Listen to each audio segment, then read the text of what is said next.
কাকা টানতেছে। এই কাজটা কত সুন্দর করে করতেছে, এগুলো আমাদের দেশে নাই, ট্রাক্টর দিয়ে করতেছে। কাকা টানতেছে নাঙ্গলে, অনেক সুন্দরভাবে জমিনটা ছোয়া হয়। কাকাই টানতেছে, অনেক সুন্দর হইতেছে। কি সুন্দরভাবে টানতেছে দেখছেন। আগে ট্রাক্টর দিয়ে চাষ করতে হয়।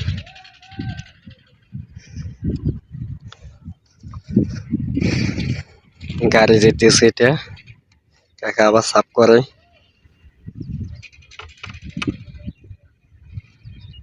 অনেক সুন্দরভাবে করতেছে। এটা একটা নাঙ্গল জমিন চাষ করার। আগে দেখলাম গরু দিয়ে, ট্রাক্টর দিয়ে চাষ করে। আগে ছিল গরু, এখনকার হলো কলা নাঙ্গল। এটা দিয়ে আদি টানি টানি সব ওইখান দিয়ে আরেকজনে সইতেছে টানি টানি। এটা একটা নাঙ্গল, পদ্মা সেতু দেখা যায় এখান দিয়ে। এটা একটা নাঙ্গল দিয়ে চাষ করবে এখানে।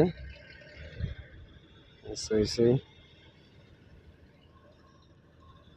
এটা সইছি সই। এখনকার এটা দিয়ে সইতেছে। আর বাড়ি কোন জায়গা? আরেকজন টানে এখান দিয়ে।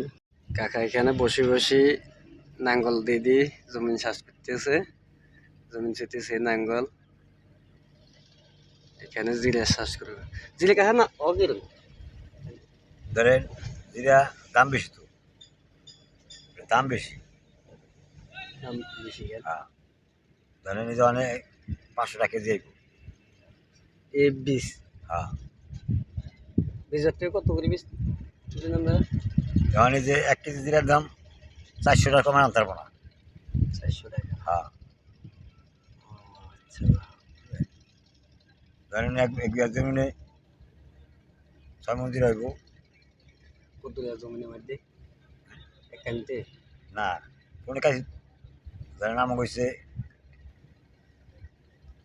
20 শতাংশ, 20 শতাংশ মানে এখানে যা আমি করছি, বুঝলেন, যে 1 বিঘা জমি। এখানে কাকা আরো চাষ করছে। 1 বিঘা জমিনের মাধ্যমে জিরে ফেলাইছে। আমাদের এদিকে তো গরু দিয়ে আগে চাষ করতো, এখনকার ট্রাক্টর আছে, বড় ট্রাক্টর ছোট ট্রাক্টর। এদিকে জমিনটা নরম করতে গিয়ে বড় ট্রাক্টর বা ছোট ট্রাক্টর নামাইতে পারে না, ট্রাক্টর ডাবি যায়। এখন কাকা এখানে নাঙ্গল দিয়ে চাষ করতেছে, এটা নাঙ্গল। এখানে কাকা বসে একটু আলাপ করতেছি, জিজ্ঞাসা করতেছি কাকা নাঙ্গল টানতেছে দিই।